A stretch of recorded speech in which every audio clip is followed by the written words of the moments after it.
stretch just off of turn 2. Right now, Raul Boesel is the leader of the race. We'll be back. The Miller Genuine Draft Rusty Wallace stock car. Pick it up, Rusty! Awesome. What opened up? Today. Andre Ribeiro trying to limp back to his pits after stalling over on the backstretch. We're still under caution here. Now, earlier today, they ran Formula One in Monte Carlo. I was going to try and warn you to look away if you didn't want to see this. The official results of the race, some people watch that on videotape later in the day, and so we won't verbally mention it.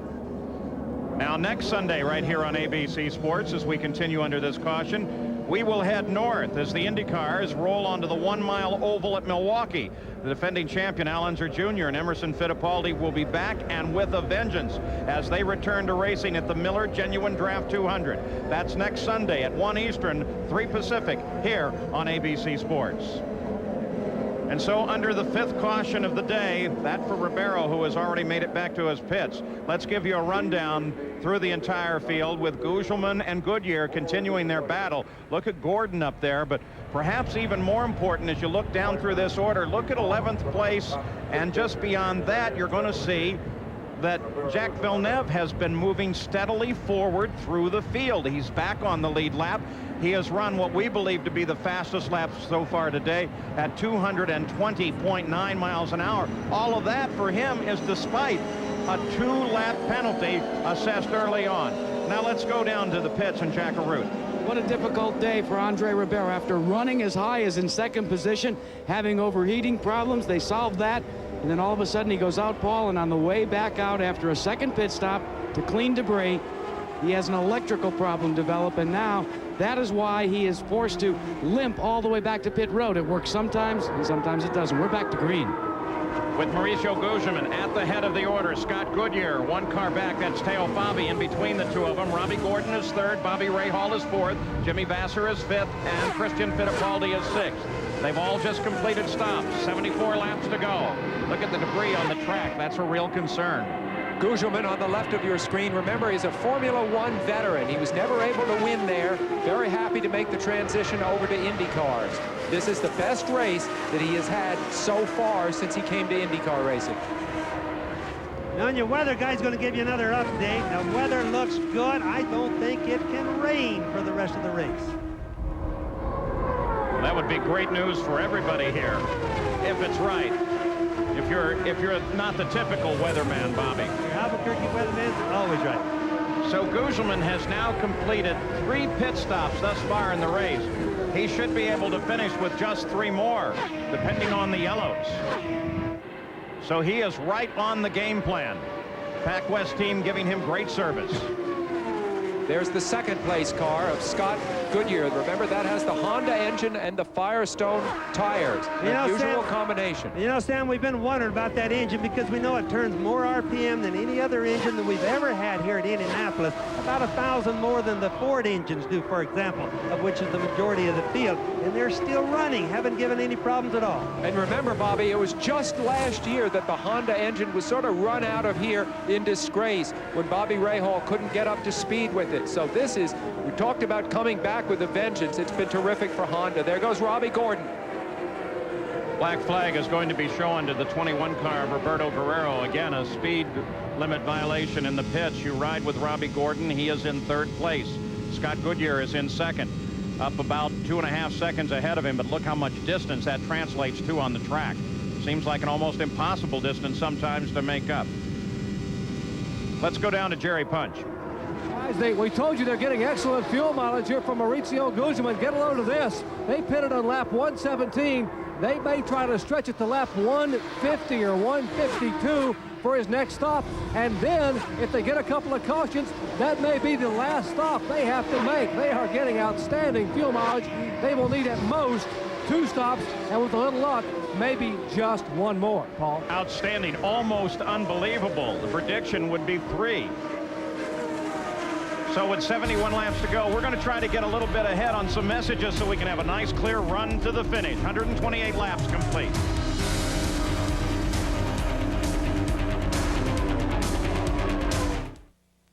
back live in Indianapolis. You look out the back of Scott Goodyear's car as he crosses the start-finish line. And we'll take a look at the lap leaders here in the race. Right now it is Gugelmin that is out in front. Goodyear is second, and you can see that car just behind him. Well, that is Robbie Gordon, who has driven a brilliant race to get back up here into the front of the order. Then behind Gordon is Bobby Rahal. Fifth place is Jimmy Vasser, followed by Paul Tracy, Scott Pruitt, Christian Fittipaldi, Danny Sullivan, and Jack Villeneuve is now running in 10th place as he continues to carve his way back up through this field. 14 U.S.-born drivers in the race, Paul, and the highest placed one is Gordon in third. Scott Goodyear, Honda Power. Honda's never started this race. Remember the problems that Bobby Rahal's had the past 2 years. Finally last year in frustration, having to move over to an entirely different engine combination as you're on board with Robbie Gordon. But boy, it's looking so solid here today. Gugelmin out in front of Goodyear by 1.6 seconds. You know, Paul, pit strategies are working themselves up to where they're going to be really important. There's four guys, Pruitt, Villeneuve, Gordon, and Boissel, that if they have just a little bit of help, they're going to make it on one more pit stop. A lot of the other guys are going to have to make two more. So pretty soon, we're going to see this come into play big time. Looks like Paul Tracy in trouble. Paul Tracy on the pit road at first, now on the backstretch. There's the yellow. This is going to cause. He was running 8. That's green right now, not yellow yet. We'll see what it does. Maybe he can limp in. This is the remaining Newman-Haas car. We spoke of their bad luck as a team here at Indianapolis. They started in 1983. They've never won the race. This was their last hope after Michael Andretti went out, and now things not looking good. Paul Tracy pulled down onto the runoff lanes. Report his engine was dead as he pulled off. As he went by us, Paul, his engine was already dead. So let's get an update on Paul Tracy from Gary. We're told, Paul, that the throttle cable broke on Paul Tracy's car. That's the reason why he's limping toward home. Phenomenal. You see Robbie Gordon here, though. He is on the move. The battle for second is very exciting between Scott Goodyear and Robbie Gordon. There goes Goodyear, and there's Gordon. They're very close. Here we ride with Gordon as he tracks Goodyear ahead of him. We'll just ride with him and listen to the radio. Don't take too many chances. Long way to go. You can tell how Derek works that. 1 minute it's go like heck, the next minute yellow. We got a yellow. No passing. You saw the yellow wink on there as they were talking. Derek Daly. It's gonna get a man all over him going into turn 3. Derek. Yeah, Walker, you were the faster Gordon. of the 3. So with the yellow on again because of Paul Tracy, they'll have to tow him in. 136 laps are now complete at Indianapolis. Into the pits and made a stop under this caution. Jimmy Vasser picked up the lead. You ride with Robbie Gordon, who is in third place, but he had a great stop. It really paid off for him. They were talking back and forth. You were listening as Derek Walker brought him into the pits, radioed him in quickly. Here's that stop. As Christian Fittipaldi, his teammate, also comes in front of him. They were worried about debris on the front wing.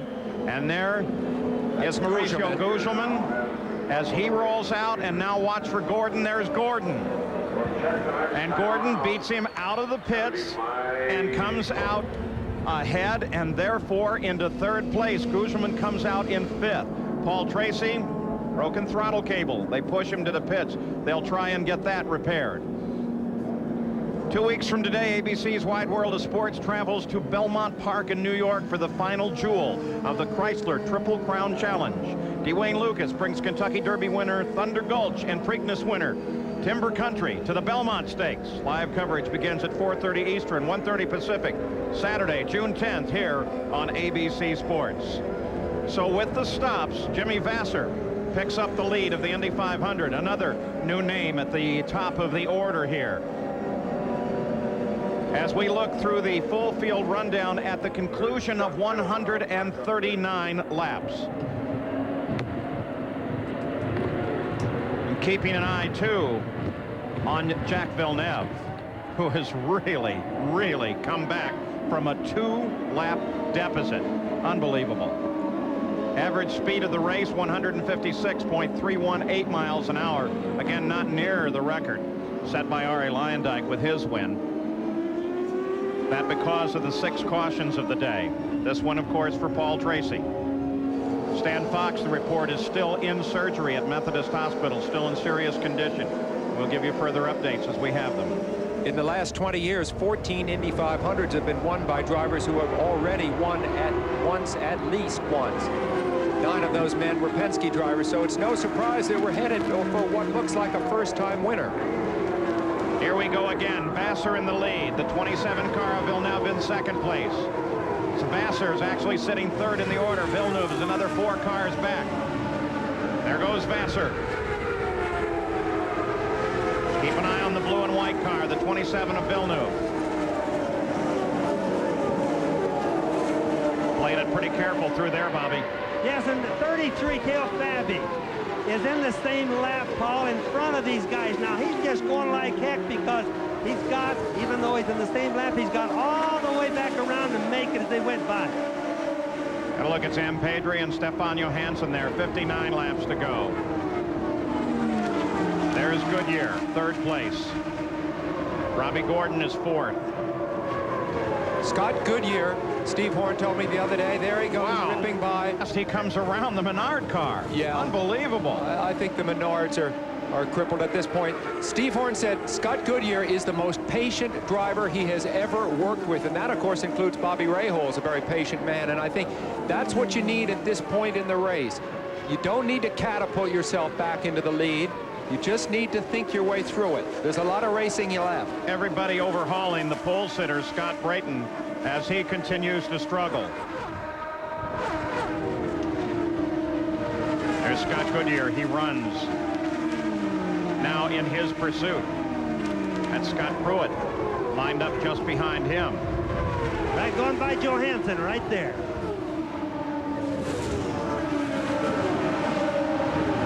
There's Scott Pruitt as he tries to move inside Johansson, who had his problems earlier on. Remember that right rear tire cut down by debris, but they got the car back and got him in. It's amazing that Johansson's car still runs after spinning around as much as it did. New tire, or back to the pitch, new tire, and look at him, back in the race and going. Remember Pruitt running on tires that he's kept on that car for quite a while. And tires that, by the way, he has literally hundreds of miles of testing last year at the Speedway. Remember, he didn't run in these cars last year while they were testing the tires for Firestone. Here he comes by Johansson, the bid. Not a pass for position. And wow, Johansson forces Davy Jones to run real high there. Boy, he had him way out. Look at Rahal there. Rahal comes up to close. On board with Rahal now. And just as they came through here, through all that, Paul, got really gusty. That's one of the things that the Thunderheads without rain are doing to the guys. Rahal battling with Gugelmin. Robbie Gordon's in it as well. It's a battle for third place. Gordon's there right now. Pruitt's part of the battle too.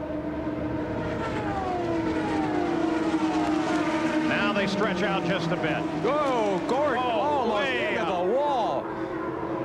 Now that's what I was telling you guys about the gusty of the wind. It's really got gusty just all of a sudden. It's been going up and down all day. But a gust of wind could have done that to him right there. Gugelmin around.